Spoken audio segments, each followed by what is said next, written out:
बुलेटिनमध्ये सुरुवातीला एक महत्त्वाची बातमी पावसासंदर्भातली। पुढील 24 ते 48 तासात मान्सून केरळमध्ये दाखल होणार आहे। 16 तारखेला 16 मे रोजी अंदमानमध्ये मान्सून दाखल झाल्यानंतर तब्बल 18 दिवसांनी मान्सून केरळमध्ये दाखल होणार असल्याची माहिती पुणे हवामान विभागाने दिली आहे। मान्सून 4 दिवसांनी उशिरा केरळमध्ये दाखल होणार असल्याची माहिती आहे।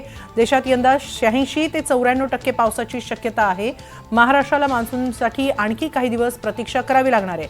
आज आणि उद्या महाराष्ट्रातील बहुतांश जिल्ह्यांना पावसाचा येलो अलर्ट देण्यात आलाय। महाराष्ट्रात अनेक जिल्ह्यांमध्ये मान्सून पूर्व पाऊस देखील हजेरी लावणार आहे।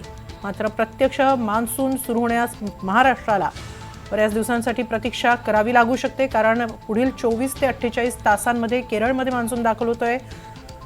यंदा 4 दिवस उशिरा केरळमध्ये मान्सून दाखल होतोय।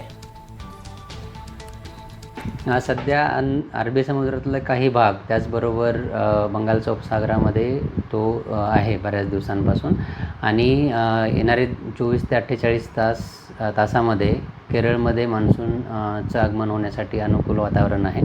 आणि 4 तारखेला तो केरळमध्ये म्हणजे दाखल होईल असं स्टेटमेंट भारतीय हवामान विभागाने दिलेलं आहे। केरळमध्ये 4 दिवस उशिरा मान्सून दाखल होत असला तरी मुंबईकरांसाठी सुद्धा एक आनंदाची बातमी आहे। पुढच्या आठवड्यात मुंबईत मान्सून दाखल होऊ शकतो। मुंबईत 8 ते 11 जून दरम्यान मान्सून दाखल होईल असा अंदाज हवामान शास्त्रज्ञांनी वर्तवलाय। मान्सून पुढे सरकण्यासाठी पोषक वातावरण असंच राहिलं तर 7 किंवा 8 जून रोजी मान्सून दक्षिण कोकणात दाखल होईल। राज्यभरात ठिकठिकाणी मान्सून पूर्व पावसाने हजेरी लावली आहे, त्यामुळे पावसाचा अंदाज कायम आहे। 6 ते 8 जून दरम्यान कोकणात आणि महाराष्ट्राच्या घाट भागात पावसाच्या प्रमाणात वाढ होण्याची शक्यता आहे।